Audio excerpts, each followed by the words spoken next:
Vamos a continuar en este domingo con esta serie que hemos titulado Jesús. Hoy vamos al tema número 10 y el tema va a ser el Cristo resucitado o Cristo resucitado.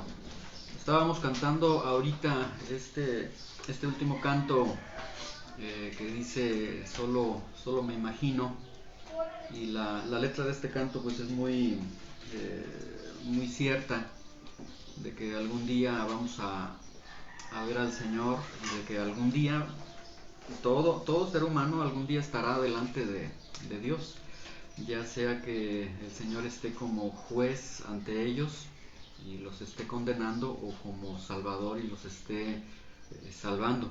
Pero tenemos esa gran seguridad, esa gran promesa de que algún día nosotros vamos a estar delante del Señor. Es una realidad absoluta. Todos vamos a estar un día delante de Dios. Esto significa que todos algún día vamos a morir. Y el día de hoy vamos a ver este evento en la vida del Señor Jesucristo, que es la resurrección, y lo que implica para cada uno de nosotros. Vamos a Lucas capítulo 23, versículo 46, para ir tomando este tema y comenzar a desarrollar este tema de Cristo resucitado. Lucas capítulo 23, versículo 46, por favor. Traten de buscarlo, y si pueden compartir alguna Biblia acá de este lado para que también nos acompañen en la lectura. Lucas capítulo 23, versículo 46. ¿Listos? Dice así, y de hecho es el versículo con el que terminamos el domingo anterior, que veíamos la crucifixión del Señor, cuando Él va a la cruz y cuando Él muere. Dice Lucas capítulo 23, 46, entonces Jesús, clamando a gran voz, dijo, Padre, en tus manos encomiendo mi espíritu, y habiendo dicho esto, expiró. ¿Sí?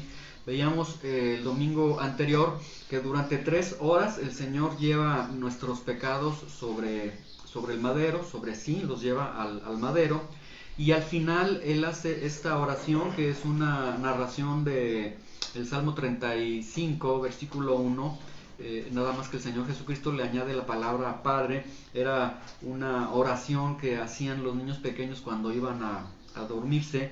Y el Señor al final dice ahí, este versículo, entrega voluntariamente su espíritu, y habiendo dicho esto, expiró.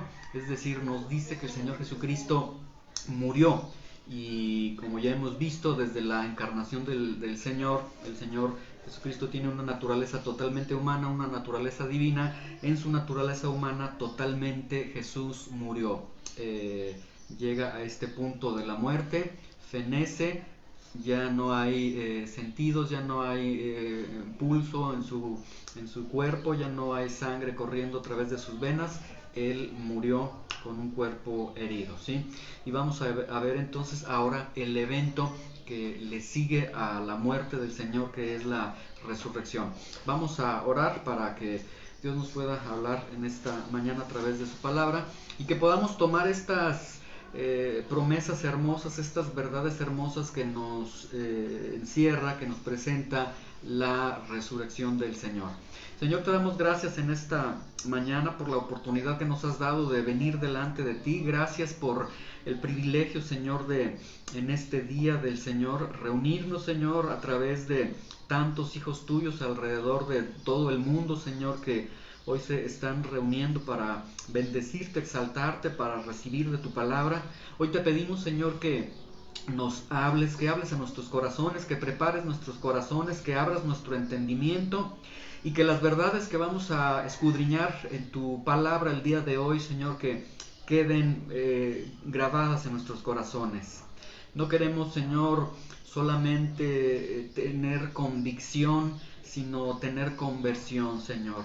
No queremos solamente acumular algún conocimiento, sino que en verdad, Señor, conviertas nuestros corazones hacia ti, Señor. En el nombre de Jesús te damos gracias y ponemos este tiempo en tus manos. Amén. Muy bien. Lucas capítulo 23, 46. Entonces estamos con esta lectura El Señor Jesucristo está en la cruz del Calvario y después de estar en la cruz del Calvario hace esta exclamación y el Señor Jesucristo muere, ¿sí? Experimenta la muerte humana. Ahora, ¿qué es la muerte? Antes de profundizar en la resurrección del Señor, ¿qué es la muerte? Vamos a Romanos capítulo 6, 23, hay unos libros más adelante. Romanos capítulo 6, 23, para poder comprender algunos principios, algunas verdades en cuanto a la muerte y entender también algunos principios o lo que sucede cuando el Señor muere y cómo después es resucitado. ¿Qué es la muerte? La muerte, bueno, la Biblia la presenta como el pago del pecado, como la consecuencia, como el resultado del pecado. Romanos 6:23 dice, porque la paga del pecado es muerte. El pecado se tiene que pagar con la muerte, con la vida. Ahora, vamos a Romanos capítulo 5, versículo 12, un capítulo antes ahí en este libro donde están. Ahora Romanos capítulo 5, versículo 12. Dice lo siguiente, y aquí contiene cuatro afirmaciones que necesitamos nosotros entender. Ya vimos que la paga del pecado es muerte. ¿Qué es el pecado? El pecado es el resultado de, la muerte es el resultado del pecado. Y ahora en Romanos 5:12 dice, por tanto, como el pecado entró en el mundo por un hombre, y por el pecado la muerte, así la muerte pasó a todos los hombres por cuanto todos pecaron. Lo que acaba de decir el apóstol Pablo son cuatro cosas. Número uno, que el pecado entró en el mundo. Que en el mundo que Dios había creado un sol, una luna, una galaxia, al hombre, había realizado toda su creación, pero en toda su creación no había maldad, no había desobediencia, no había pecado. Pero aquí ya el apóstol Pablo nos dice que el pecado entró al mundo y lo dice como si hubiese sido algo extraordinario. O sea, el mundo no estaba diseñado para el pecado, pero el pecado se infiltró por la desobediencia de un hombre. Otra verdad que nos está diciendo Romanos 5:12 es que el pecado entró por un hombre, y su nombre es Adán, por la desobediencia de Adán, de Eva, que se presenta en el libro de Génesis. Por el conducto de ellos se infiltra o se filtra el pecado, y este pecado entra al mundo. Y una vez que entra al mundo, dice, por ese pecado que se realiza, por el pecado entró la muerte. Y entonces tenemos ahí la muerte, que es la paga del pecado. El pecado se tiene que pagar con la muerte. ¿Por qué entró la muerte al mundo? Porque hubo pecado. Y número 4, otra gran verdad que no podemos nosotros evadir y que no vamos a evadir nosotros, los que estamos aquí, porque dice, la muerte pasó a todos los hombres. ¿Cuál es la razón de que tenemos panteones el día de hoy? ¿Cuál es la razón de que las personas mueren? La razón es por el pecado. El pecado trajo la consecuencia de la muerte, y todos los hombres ahora mueren, y todos los hombres morirán, ¿sí? Y esta es una verdad matemática, esta es una verdad absoluta, que todos nosotros vamos a morir.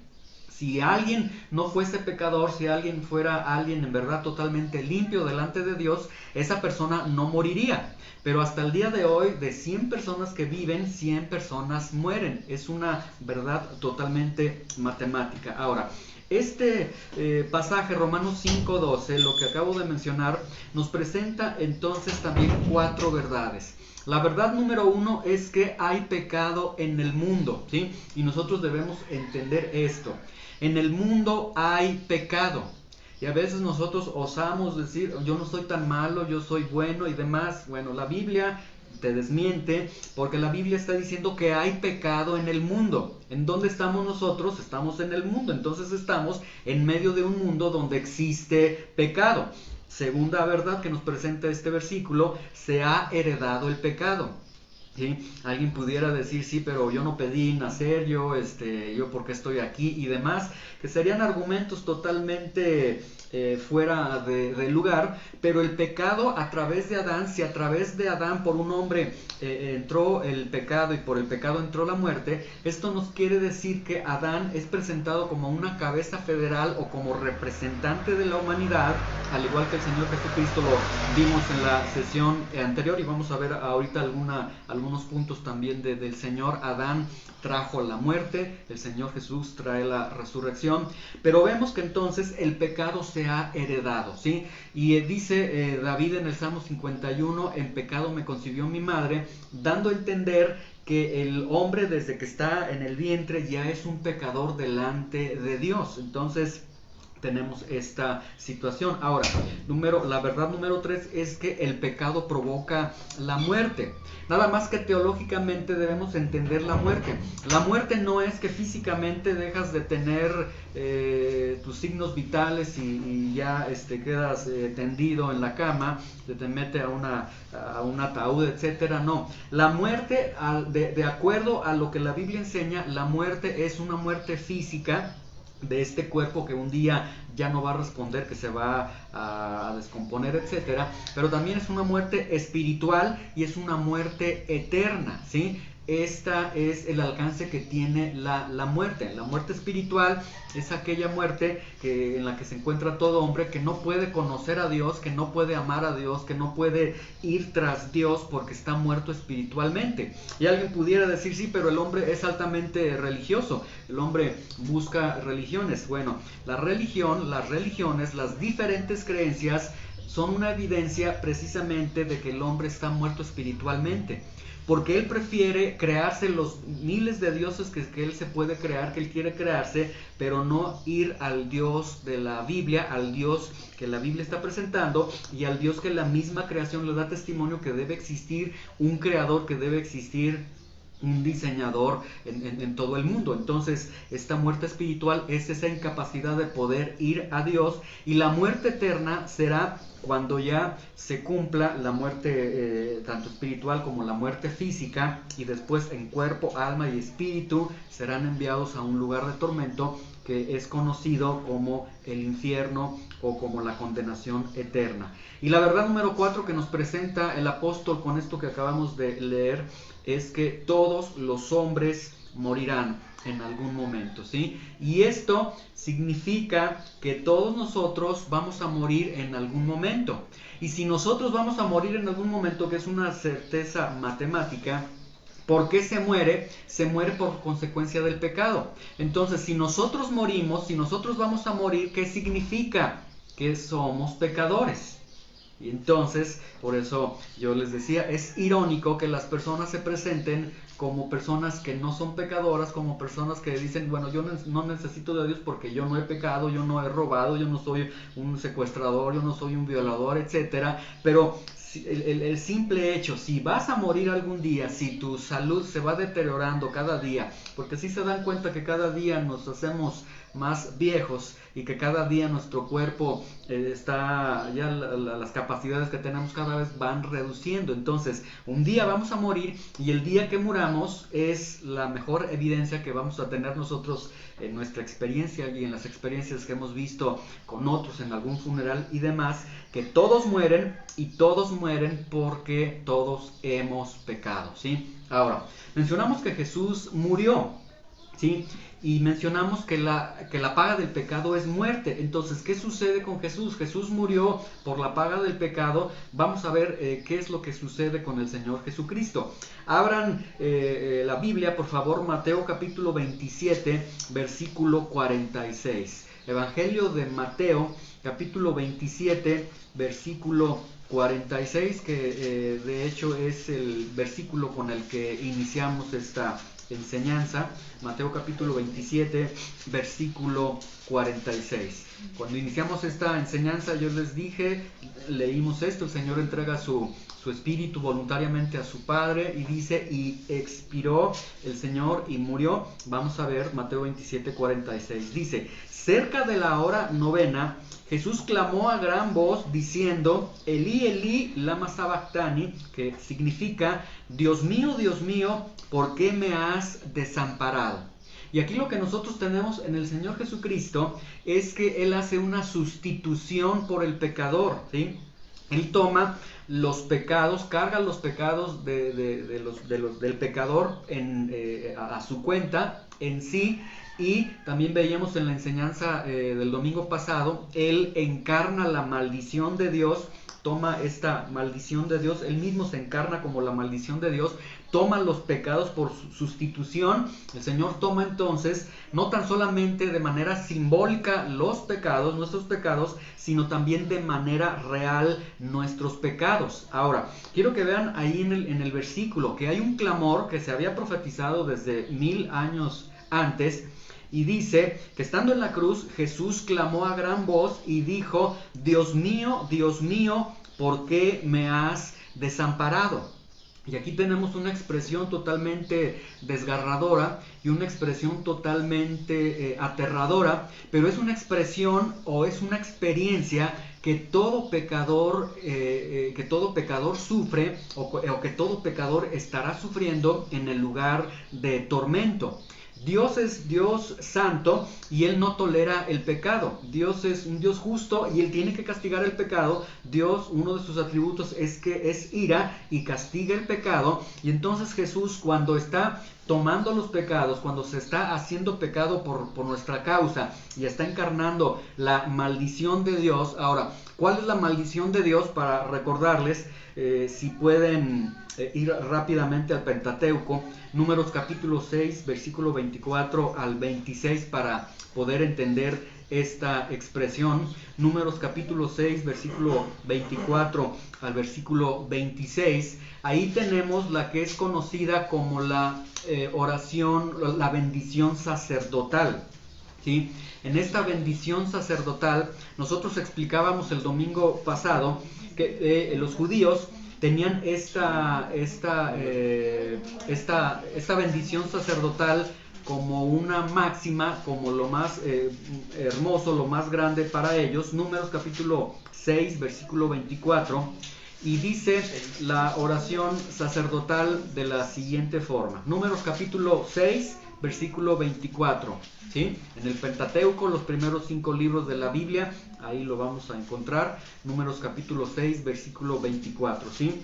El Señor, les decía, encarna la maldición de Dios, pero para entender lo que es la maldición de Dios necesitamos comprender primero qué es la bendición de Dios. Y la bendición de Dios, si nos vamos al Antiguo Testamento, ellos la comprendían en la bendición sacerdotal. La bendición sacerdotal dice de esta forma: el Señor te bendiga y te guarde. El Señor haga resplandecer su rostro sobre ti y tenga de ti misericordia. Alce sobre ti su rostro y ponga en ti paz. ¿Sí? La maldición de la ley, la maldición que el Señor encarna es lo contrario. Es que Dios no te bendiga, que Dios no te guarde, que Dios no haga resplandecer su rostro sobre ti, que Dios quite su misericordia de ti, que el Señor no alce sobre ti su rostro, que Dios no te esté bendiciendo con su presencia y que no ponga paz en ti. La máxima que tenían los judíos es que un día ellos verían cara a cara a Dios y disfrutaban de la bendición de Dios porque Dios les daba consuelo, les daba alegría, les daba protección, etcétera. Es decir, estaba su presencia para con ellos, y la ausencia de las bendiciones de Dios, la ausencia de la paz, del consuelo, de la fortaleza, de todo lo que Dios da, eso es precisamente lo que el Señor Jesucristo está experimentando ahí en la cruz, y por eso dice: Señor, ¿por qué me has abandonado? ¿Sí? No significa literalmente que el Señor lo abandonó, porque estaríamos entonces en una violación a uno de los atributos de Dios, que es la omnipresencia. Dios está en todo lugar, en todo momento. Entonces, en la cruz del Calvario, ¿en qué sentido es que el Señor abandona a Jesús? Lo abandona en el sentido de que sí sigue su presencia ahí, pero ya no está su amor, su consuelo, su fortaleza, y ahora está solamente la ira, la justicia de Dios cayendo sobre Jesús. Ahora, Este clamor que tiene el Señor Jesús, y Él tiene que identificarse también con los pecadores, este clamor es el clamor que se tiene realmente cuando se está en el infierno, cuando se está en el lugar de tormento. Ahí en el lugar de tormento, Dios también estará. Dios está en todo lugar, Dios también está en el infierno, también estará en el lugar de tormento, en el infierno, porque Dios es omnipresente, Él está en todo lugar. La diferencia es que ahí en el infierno el Señor retira su consuelo, retira su amor, retira su misericordia, y lo que tienen las personas que están en una condenación ya desde estos momentos, que se encuentran ya en un lugar de tormento, y después los que estarán también en este lugar de tormento por haber rechazado la salvación, la redención que el Señor Jesucristo quiere ofrecer, ellos estarán entonces en un lugar donde estarán también en el abandono de Dios. Ahora, Jesucristo no lo soportó. Para Jesucristo fueron 3 horas, y las 3 horas más oscuras en su experiencia humana, y para el pecador será por toda una eternidad. Ya no van a ver ese Dios de misericordia, ese Dios de amor. El Señor Jesucristo dijo que todos los días el Señor hace en su misericordia, en su amor común para todas las personas, hace que salga el sol para todos, para justos, para injustos, ¿sí? El Señor nos permite, nos da bendiciones todos los días, nos permite comer el fruto de la tierra, podemos comer cada día, comemos frijoles, carne, etcétera. O sea, somos bendecidos con la comida que Dios nos da, ¿sí? Pero esto no significa que Dios esté aprobando todo lo que hacemos. Su amor, su misericordia ahorita no son retiradas para nosotros. Podemos vivir de una manera rebelde delante de Dios, pero Dios sigue bendiciendo nuestras vidas, ¿sí? Porque sigue sosteniendo la vida de un narcotraficante, la vida de alguien que se rebela, la vida de un malhechor, nuestras vidas, etcétera. Pero necesitamos nosotros entender que este clamor que está haciendo el Señor Jesucristo, Él se está identificando o está en la experiencia de alguien que está lejano de toda la gracia, de toda la misericordia, de todo el consuelo, de la paz de Dios. Miren, vamos a Lucas capítulo 22, 43, vamos rápidamente otra vez al Evangelio para poder comprender estas verdades, ¿sí? Evangelio de Lucas capítulo 22, versículo 43. Lucas capítulo 22, versículo 43. ¿Listos? Muy bien. Dice, vean, les pongo en contexto. El Señor Jesucristo está próximo a ir a la cruz del Calvario.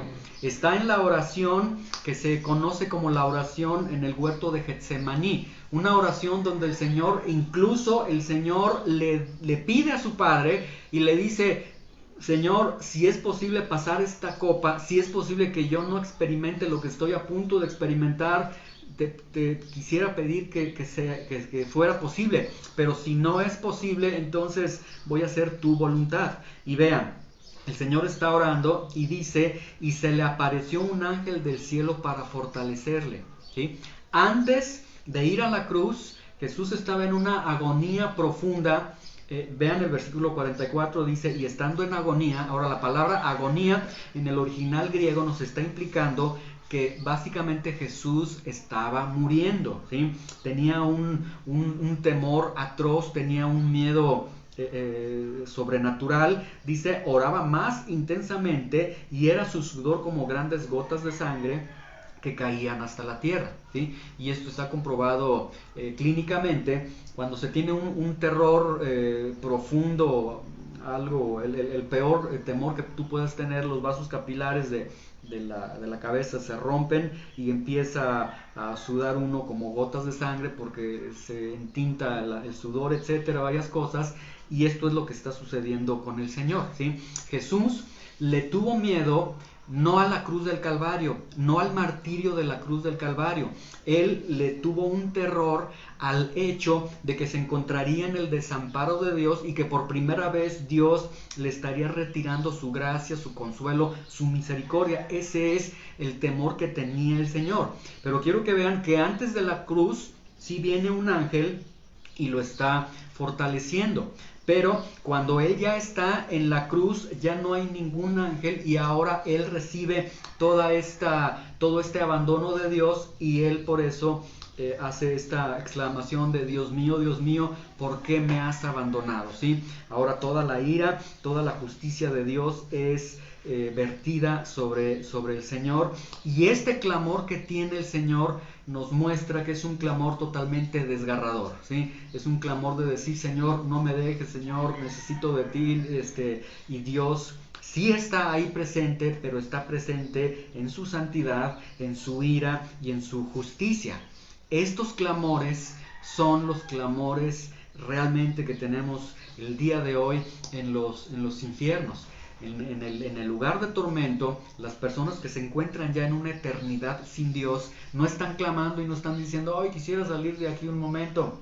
No están clamando y están diciendo, Señor, ayúdame, sino que el clamor más, la oscuridad más grande que tienen es que ahí está Dios, pero está Dios no con su gracia, no con su bondad, no con su bendición, sino con su ira y con su justicia.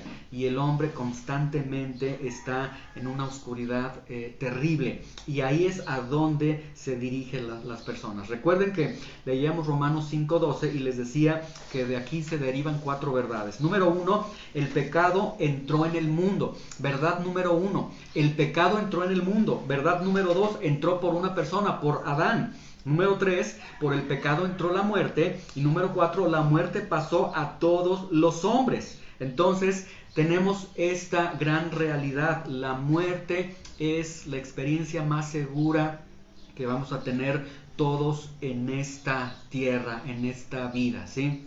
Dice el libro de Eclesiastés, y por eso el libro de Eclesiastés presenta mucha sabiduría de Dios.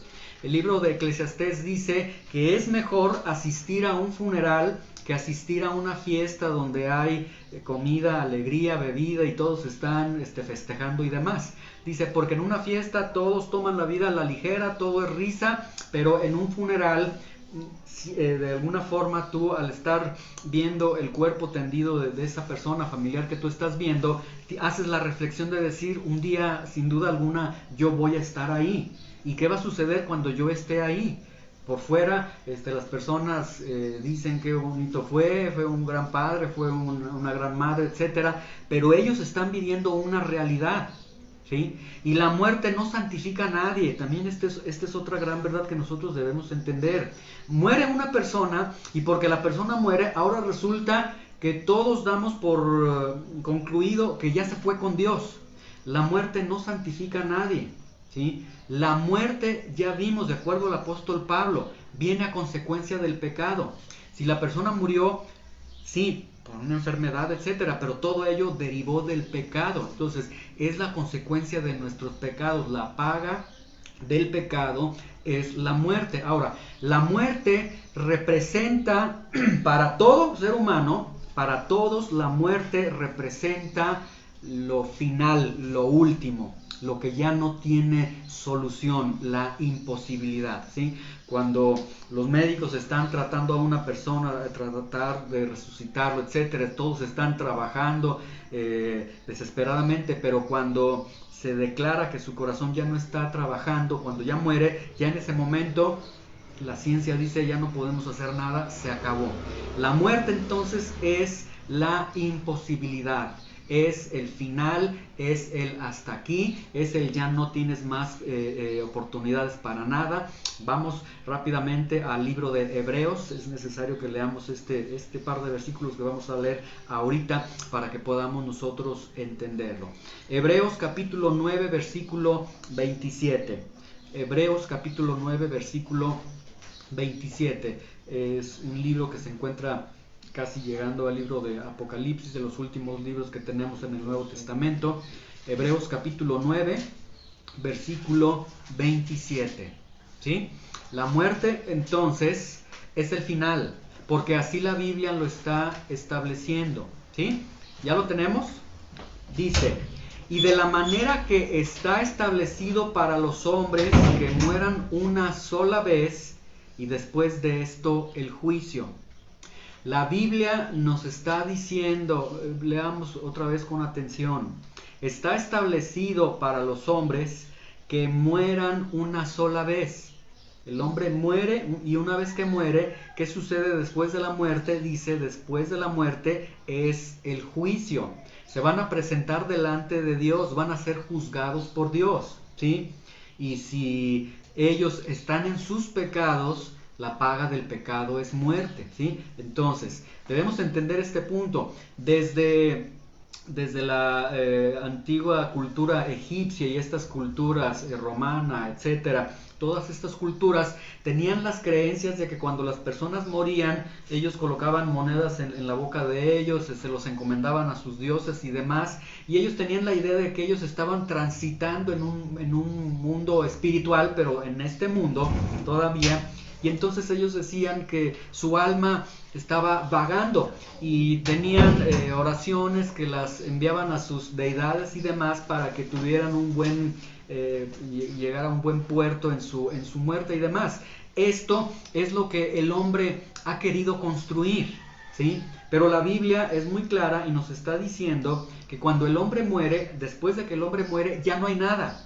Ya no hay nada en la tierra, nosotros ya no podemos hacer nada para remediar el destino que tienen ellos, ¿sí? Lo que ellos van a afrontar delante de Dios en el juicio ante Dios, ya no hay nada, ni las oraciones aquí en la tierra, como en la historia de la iglesia primitiva se tenía estas usanzas de que decían, con una moneda tú depositas esta moneda y al caer la moneda, al sonar la moneda, clic, que caía ahí en el ofrendero, decían en ese momento una alma se sale del infierno o un alma que está transitando de manera indefinida puede ser salvada. No, esto es lo que el hombre ha construido. La Biblia nos está diciendo que vamos a morir físicamente una vez y que el día que nosotros muramos es el fin, se acabó.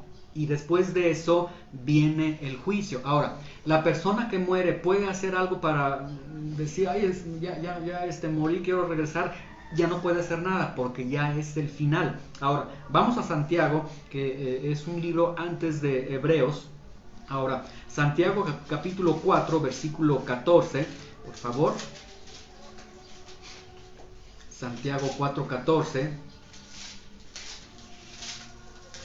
nos habla ahora de la realidad, de la fragilidad de la vida. Hebreos 9:27 nos habla de que después de la muerte viene el juicio. Santiago 4:14 dice lo siguiente: cuando no saben lo que será mañana, dice, porque ¿qué es su vida? ¿Qué es la vida? Dice, ciertamente es neblina que aparece por un poco de tiempo y luego se desvanece.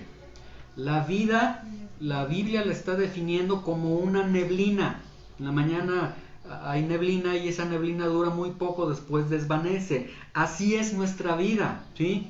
Un día éramos niños, teníamos 5 o 6 años, todo era diversión, era alegría. Después resulta que ya tenemos 20 años, ya tenemos 30 años, 40, 50, etcétera, y llega un momento que ya estamos enfermos o algo y nuestra vida termina, ¿sí? Y nuestra vida es totalmente rápida, es como una neblina, ¿sí? Entonces, la muerte viene a ser la peor pesadilla para todo hombre.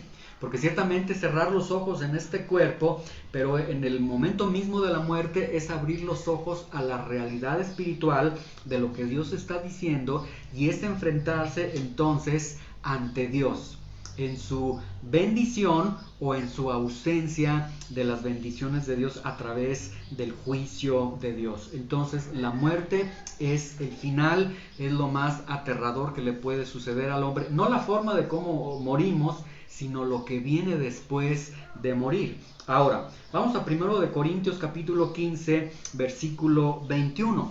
Hasta ahorita en este momento hemos visto que por el pecado viene la muerte, la paga del pecado es la muerte. Ya vimos que la muerte es física, espiritual, es eterna, etcétera. Ya vimos que la muerte sería entonces la peor experiencia que puede tener todo ser humano. Y ahora vamos a ver unas verdades que tienen que ver con la resurrección del Señor. 1 Corintios capítulo 15 versículo 21. 1 Corintios 15, 21. dice lo siguiente: porque por cuanto la muerte entró por un hombre, también por un hombre la resurrección de los muertos. Y aquí nos está presentando la Biblia entonces dos grandes verdades. La primera verdad es la verdad que ya vimos. Dice que Adán en esta tierra, él desobedeció a Dios, desafió a Dios. ¿Qué es el pecado? Desafiar a Dios, rebelarse contra Dios. Y por el pecado que Adán comete, entonces lo que sucede es que entra el pecado. Y una vez que entra el pecado, entra la muerte al mundo, ¿sí? Entró la muerte al mundo, es decir, Adán, gracias a Adán, se nos ha sido heredado el pecado. Ahora, la muerte entonces, gracias a Adán, la muerte es una realidad para todo hombre. Y bueno, decir gracias a Adán no significa Adán por tu culpa, no, porque nosotros también hemos pecado, tenemos una naturaleza pecaminosa, pero también nosotros hemos pecado por nuestra propia cuenta y por nuestra propia decisión. Pero la otra verdad que está presentando este capítulo que acabo de leerles, 1 Corintios 15:21, es que Dios envió a Jesús como hombre, el Dios hombre, y Jesús entonces viene a esta tierra y deshace la obra del primer Adán. La obra del primer Adán, por la desobediencia que tuvo, provocó el pecado provocó la muerte, y el Señor viene para deshacer o para revertir, y entonces el Señor viene a ofrecer, en vez de la muerte, a ofrecer la resurrección, ¿sí? Y si ofrece la resurrección es porque las personas estaban muertas, y si las personas estaban muertas es porque estaban muertas por sus pecados, ¿sí? Entonces, ahora veamos el versículo 22. 1 Corintios 15:22. Porque así como en Adán todos mueren, ¿sí? Todos aquellos en Adán, es decir, se hereda el pecado, somos pecadores, todos los pecadores mueren porque la paga del pecado es muerte. Dice, también en Cristo todos serán vivificados. Y tenemos entonces una promesa hermosa. El Señor está diciendo, mira, por el pecado vas a morir. Y no podemos eludir esta cita con la muerte que tenemos. Un día vamos a morir, este cuerpo se va a hacer polvo, ¿sí? Todos vamos a morir. Pero la promesa que está dando el Señor es, aquellos que crean en mí, aunque estén muertos, yo los voy a resucitar. Esos cuerpos que sufren las consecuencias de sus pecados, el castigo de sus pecados, dice el Señor, voy a levantar esos cuerpos nuevamente. La diferencia entonces es que nosotros vamos a resucitar, bueno, todas las personas van a resucitar, algunos resucitarán para la confusión, para la condenación, pero el Señor está diciendo, vas a resucitar en algún momento y vas a resucitar para no morir. Ahora, vamos a regresar con el Señor Jesucristo. Decíamos que el Señor Jesucristo está en la cruz del Calvario, entrega su espíritu y Él muere, ¿sí? Ahora, el Señor Jesús muere, el domingo en la mañana algo sucede, comienza su corazón a latir, su sangre nuevamente comienza a fluir y el Señor Jesucristo en su cuerpo herido es levantado, es resucitado. Dios lo levanta, Dios lo resucita. Ahora, vamos al libro de Hechos, por favor. Hechos capítulo 2, versículo 24, para que veamos una gran verdad que tenemos en este libro. Después de los evangelios viene el libro de Hechos, Hechos capítulo 2, versículo 24. ¿Listos? Dice, al cual Dios levantó, sueltos los dolores de la muerte, por cuanto era imposible que fuese retenido por ella. ¿Sí? La Biblia en Hechos capítulo 2, 24, lo volvemos a leer, dice, al cual Dios levantó, Dios lo resucitó, sueltos los dolores de la muerte. Y este término, sueltos los dolores de la muerte, en el original griego nos habla de dolores de parto, que se presenta como los dolores más profundos que puede experimentar el hombre, pero tiene una connotación de que los dolores apresaron al Señor Jesús. Dice, por cuanto era imposible que fuese retenido por ella. El Señor Jesús estaba muerto, pero era imposible que la muerte pudiera reinar en Jesús y que lo retuviera. Jesús tenía que resucitar. Ahora, ¿por qué era imposible que Jesús fuera retenido por la muerte? La primera razón por la cual Jesús era imposible que la muerte lo retuviera, es porque Él llevó nuestros pecados por imputación, es decir, nuestros pecados son imputados al Señor Jesús. Él es nuestra propiciación, como lo vimos también ya en las enseñanzas anteriores, y al momento de ofrecer esta expiación, este sacrificio y ser propiciación por nosotros, en ese momento el Señor entonces satisface la justicia de Dios, y una vez que satisface la justicia de Dios, el pecado queda totalmente pagado, ¿sí? Y entonces, en ese momento, al pagar el pecado, la muerte ya no tiene potestad sobre Jesús, porque la muerte tiene potestad solamente sobre cuerpos que han pecado, sobre cuerpos en pecado. Pero Jesús no era un cuerpo en pecado, ya había satisfecho la justicia de Dios a través de este sacrificio de expiación en la cruz. Y la muerte no puede retenerlo porque no hay pecado en Jesús.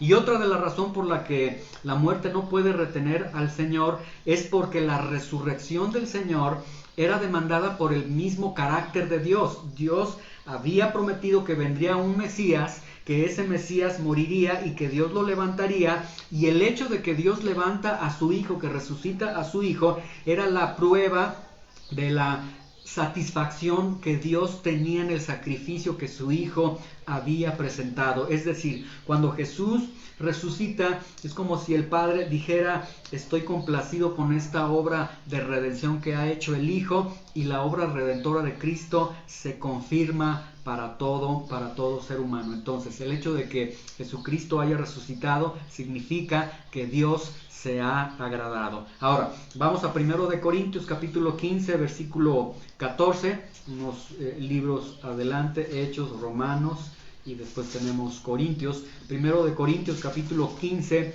versículo 14. 1 de Corintios 15, 14. ¿Listos? Tenemos esta gran verdad: la muerte no le retuvo, el Señor Jesucristo entonces resucitó. Ahora veamos, 1 de Corintios 15, 14. Dice lo siguiente: y si Cristo no resucitó, vana es entonces nuestra predicación, vana es también nuestra fe. Ahora, quiero que vean que el cristianismo está sustentado en la resurrección del Señor. Todo el cristianismo está sustentado en si Jesús resucitó o no resucitó. Si tú quieres destruir el cristianismo, lo que tienes que hacer es destruir la resurrección. Pero hay muchas pruebas, hay muchas evidencias, incluso hasta históricas, de la resurrección del Señor, ¿sí? Todo lo que decía Jesús de sí mismo, todo lo que decían las profecías de Jesús, era que Él resucitaría en algún momento, ¿sí? Si Jesús no hubiera resucitado, entonces nosotros estaríamos ante el hombre más mentiroso, el hombre más loco, más lunático de todos los tiempos, porque estaríamos ante la presencia de un hombre que dijo: yo voy a resucitar porque la Escritura dice que voy a resucitar, yo soy el Hijo de Dios. Y si no hubiese resucitado, entonces seríamos las personas más locas, más tontas en toda esta tierra. Pero, y dice, de hecho el apóstol dice: si Cristo no resucitó, vana es entonces nuestra predicación, vana es también nuestra fe. Si Cristo no resucitó, no tiene caso de que estemos aquí, ¿sí? Estamos perdiendo el tiempo y estamos haciendo algo muy ridículo. Estamos honrando o estamos escuchando la palabra de alguien que fue un mentiroso realmente, ¿sí? Si Jesús no hubiese resucitado, entonces Romanos 5:12 dice: por tanto, como el pecado entró en el mundo por un hombre y por el pecado la muerte, así la muerte pasó a todos los hombres por cuanto todos pecaron. Si Jesús no resucitó, entonces todos seguimos condenados a la muerte eterna. Estamos condenados, ¿sí? Disfrutemos de la vida, como dice en 1 Corintios. Comamos y bebamos, atragantémonos, bebamos, vamos a emborracharnos, vamos a disfrutar. A cabo, estamos condenados, no pasa nada. Y así vive el hombre en un accidente terrible, si Jesús no hubiese resucitado. Pero, ahora vamos, 1 Corintios 15:20. Sigan ahí, ¿verdad? En 1 Corintios, ¿sí? 15:20 dice... 1 Corintios 15:20 dice: mas ahora. En el original griego no habla de tiempo. Este término mas ahora en el original griego es lo cierto es. Entonces este versículo dice: lo cierto es que Cristo ha resucitado de los muertos. Y en el original griego dice, lo cierto es que Cristo ha resucitado de entre los muertos. Entonces, la realidad es que Cristo sí resucitó. La realidad es que Dios sí le levantó de los muertos. La realidad es que Cristo venció la muerte. Y si Cristo entonces venció la muerte, si Cristo se levantó de entre los muertos, si Dios le levantó, entonces nuestra fe no es vana, no es vacía, no es sin provecho. Nuestra fe entonces está basada en un Cristo resucitado, en un Cristo viviente y en un Cristo vencedor. Y esto nos lleva entonces al punto de reflexionar en nuestras vidas, y si el hecho de venir a Dios nos es, si viene cualquier obstáculo, es que tengo este compromiso, es que tengo que hacer aquello, es que hoy no tengo ganas, es que aquello, entonces la fe que tú tienes es la fe en alguien que no ha resucitado. Porque si tuvieras la fe en alguien que ha resucitado, tienes entonces a un Cristo viviente el día de hoy, y tener la fe sustentada en un Cristo que vive va a romper cualquier obstáculo, ¿sí? Pero el día de hoy vivimos un cristianismo totalmente light. Un cristianismo donde cuando yo quiera, yo lo hago. Cuando yo pueda, yo leo la Biblia. Cuando yo quiera, voy a la reunión. Cuando yo quiera, escucho el sermón. Cuando yo quiera, ¿sí? Señor, si no me van tengo algún compromiso, tengo un trabajo, si no tengo algo más importante que tú, cuenta conmigo. Bueno, si esa es la realidad de nuestras vidas, el Cristo en el que estamos creyendo, la fe que tenemos sustentada, será en un Cristo muerto, pero no es en un Cristo vivo. Tenemos un Cristo, o sea, ¿cómo es posible tener a un Cristo que Dios le ha levantado, que le ha resucitado, que le ha confirmado como Hijo de Dios con poder, como dice el libro de Romanos capítulo 1, y que cualquier situación en nuestra vida nos mueva de la certeza de un Cristo viviente? ¿Qué tal que tú tienes un familiar y ese familiar a ti te comunicaron, sabes que tu familiar se enfermó o tuvo un accidente y ya murió? Y de pronto te llaman a los 10 minutos y te dicen, ¿sabes qué? Nos equivocamos, no está muerto, sí está vivo. Yo ya les aseguro que harían, ¿dónde está? Pues está en tal hospital.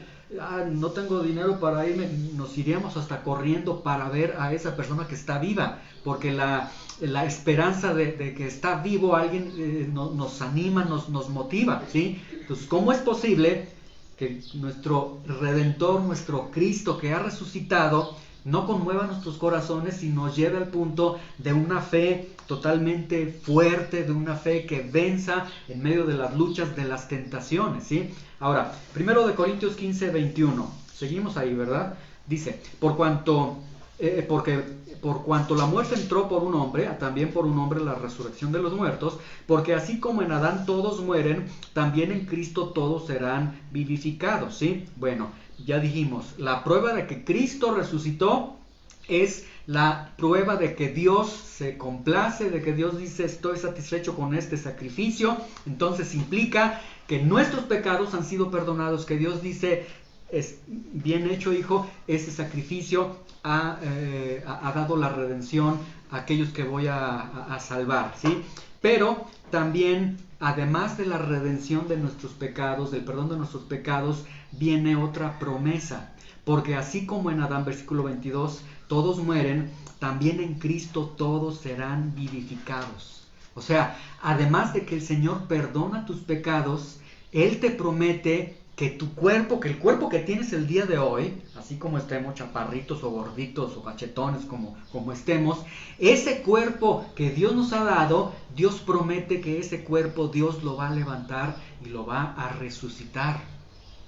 Y esto significa entonces que vas a salir del panteón, que en algún momento se va a abrir el panteón, la tumba, etcétera, y vas a salir, por cuanto creíste en el Señor, vas a salir con un cuerpo nuevo, ¿sí? Vean el versículo 23. Pero cada uno en su debido orden, en el original griego dice, pero cada uno en su debido regimiento, en su debida clase. Cristo primero, quien es las primicias. O sea, el primero que resucitó fue el Señor Jesucristo. Ahora alguien dice, sí, pero antes de ello, Lázaro resucitó, por ejemplo. En el Antiguo Testamento vemos que algunos resucitaron, sí, pero todos ellos resucitaron y volvieron a morirse después. Pero el primero que resucitó para no ver la muerte jamás fue Jesucristo. Entonces por eso Pablo dice, este es el debido orden. Primero Cristo resucita, y cuando Cristo resucitó, trae tu redención, pero trae la promesa de la resurrección también. Un día entonces, también en su venida, vas a resucitar. Dios va a decir, Jiré, Michel, Igliola, levántate, y se van a levantar con un cuerpo nuevo, resucitado, que el Señor va a dar. Veamos el versículo 42, 15:42, primero de Corintios, dice, así también es la resurrección de los muertos. ¿Cómo murió el Señor? Dice, se siembra en corrupción, se resucitará en incorrupción. Se siembra en deshonra, se resucitará en gloria. Se siembra en debilidad, se resucitará en poder. Jesús fue muerto en corrupción, en deshonra, en debilidad, y Él cuando resucitó en incorrupción, en gloria y en poder. Veamos Apocalipsis capítulo 1, versículo 14. Vamos rápidamente, último libro de la Biblia, Apocalipsis capítulo 1, versículo 14.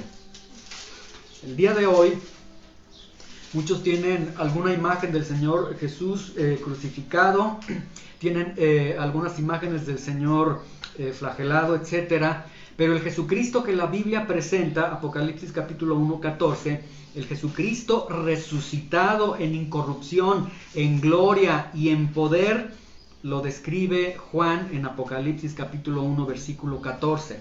Vean cómo es el Señor físicamente. Juan lo ve y dice, su cabeza y sus cabellos eran blancos como blanca lana, como nieve, sus ojos como llama de fuego, sus pies semejantes al bronce bruñido, refulgente como en un horno, y su voz como estruendo de muchas aguas. Y el Cristo al que él ve es un Cristo en incorrupción, en gloria y en poder. ¿Sí? Muy bien, vamos a hacer una última lectura. Vamos por favor al Evangelio de Lucas capítulo 24, versículo 17. Va a ser una lectura larga. Lucas capítulo 24, versículo 17. Entonces, Jesucristo ha resucitado. Y su resurrección es la confirmación de que el sacrificio ha sido aceptado, que nuestros pecados han sido perdonados, y nos da la promesa de que también nosotros seremos resucitados en su venida, como dice el apóstol Pablo. Vamos a Lucas capítulo 24, versículo 17. ¿Listos? Lucas capítulo 24, versículo 17, y vamos a leer hasta el versículo 27. ¿Sí? Dice lo siguiente. Aquí Jesús ha sido crucificado, Jesús ya murió, Jesús ha resucitado, pero los discípulos no creían en la resurrección, estaban dudando, etc. Y aquí nos habla de dos personas que van camino a Emaús y están platicando acerca de que el Señor había muerto, y están tristes ellos, y vamos a ver la plática que tienen estas personas. Van caminando, dirigiéndose al camino a Emaús. Jesús se acerca a ellas. Este es el contexto que tenemos para que puedan entender esta lectura. Dice, y se acerca Jesús con estas dos personas y les dice, ¿qué pláticas son estas que tienen ustedes entre ustedes mientras caminan? ¿Y por qué están tristes? Vean, están tristes. ¿Tristes por qué? Porque Cristo había muerto. Y porque ellos tenían la esperanza de que Él sería su redentor, el que los iba a librar del pueblo romano, etc. Y como Cristo murió, no sabían que Cristo había resucitado, pero el Cristo resucitado está caminando a un lado de ellos. Versículo 18. Respondiendo uno de ellos, que se llamaba Cleofas, le dijo, ¿eres tú el único forastero en Jerusalén que no ha sabido las cosas que en ella han acontecido en estos días? Y Jesús le dice, ¿qué cosas? Y ellos le contestan, de Jesús Nazareno, que fue varón profeta, poderoso en obra y palabra delante de Dios y de todo el pueblo, y cómo le entregaron los principales sacerdotes y nuestros gobernantes a sentencia de muerte, y le crucificaron. Pero nosotros esperábamos que Él era el que había de redimir a Israel. Y ahora, además de todo esto, hoy es ya el tercer día esto de lo que había acontecido, aunque también nos ha asombrado a unas mujeres de entre nosotros, las que antes del día fueron al sepulcro, y como no hallaron su cuerpo, vinieron diciendo que también habían visto visión de ángeles, quienes dijeron que él vive. O sea, dicen, el Señor se murió. Sí, hay unas mujeres que fueron ahí a su sepultura y dicen que resucitó, pero nosotros realmente no creemos eso.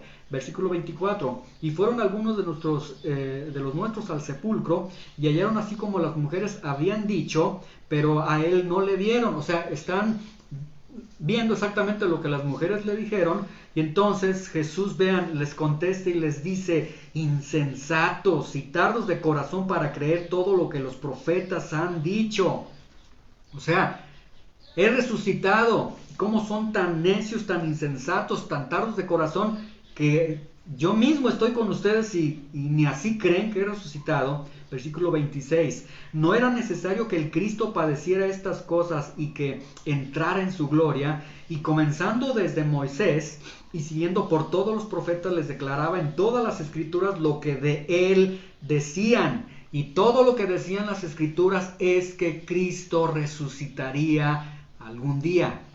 Y ahí estaba Cristo confirmando la palabra de Dios. Una vez entonces que Jesús fue a la cruz y ofrece este sacrificio redentor, que es colocado en la cruz, muere, queda sin vida, lo llevan a su sepulcro, pero el domingo en la mañana, muy temprano, Dios lo levanta y lo resucita, ¿sí?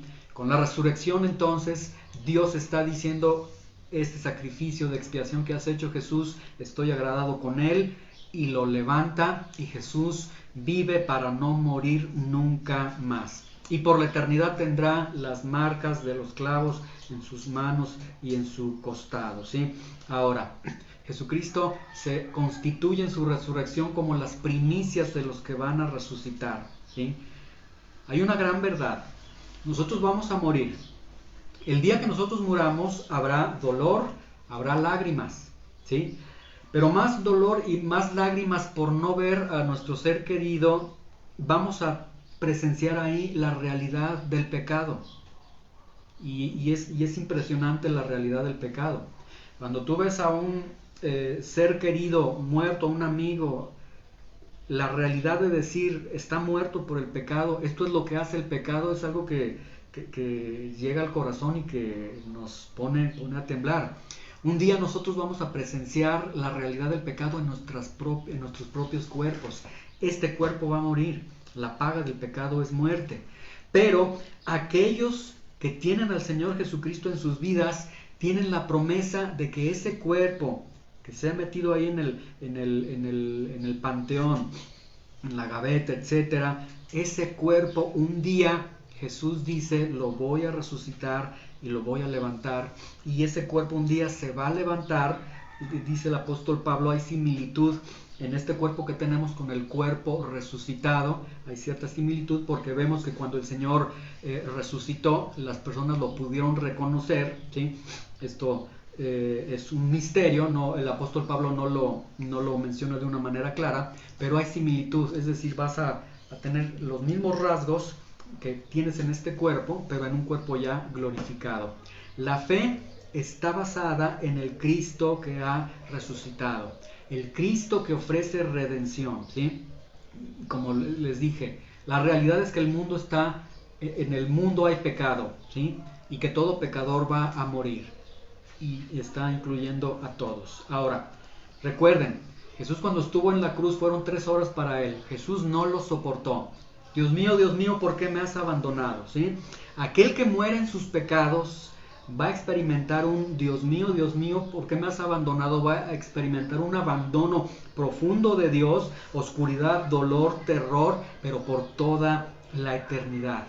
Pero el Cristo que ha resucitado es el Cristo que entonces Dios ha tomado ese sacrificio, se ha complacido con ese sacrificio, y entonces las puertas están abiertas. Aquí la verdad es, el mensaje es que vengas a Cristo, que ha resucitado. Él te ofrece perdón por tus pecados y te ofrece además la promesa de que la muerte no te va a retener, que como Él resucitó un día, tú también vas a resucitar juntamente como Él ha resucitado, ¿sí? Entonces, la resurrección nos presenta grandes bellezas, grandes verdades en su resurrección. Vamos a orar. Señor, te damos muchas gracias en esta mañana por tu misericordia, por tu amor. Gracias por la verdad, Señor, que tenemos en la resurrección del Señor. Yo te pido que pongas esta convicción en nuestros corazones, la convicción de que el pecado entró a este mundo, la convicción de que hay pecado en este mundo, la convicción de que todos hemos pecado, la convicción de que la paga del pecado es muerte, la convicción de que un día todos vamos a morir, pero que esto pueda hacer que nuestros ojos, nuestro corazón se dirija hacia el Cristo que ha resucitado y decir: Señor, sálvame. Si tú no me salvas, Señor, yo moriré eternamente. Señor, que tu Espíritu Santo obre en nuestros corazones y que nos mueva a entregar nuestras vidas completamente a ti, nuestro Salvador, nuestro Redentor. En el nombre de Jesús te damos gracias. Amén.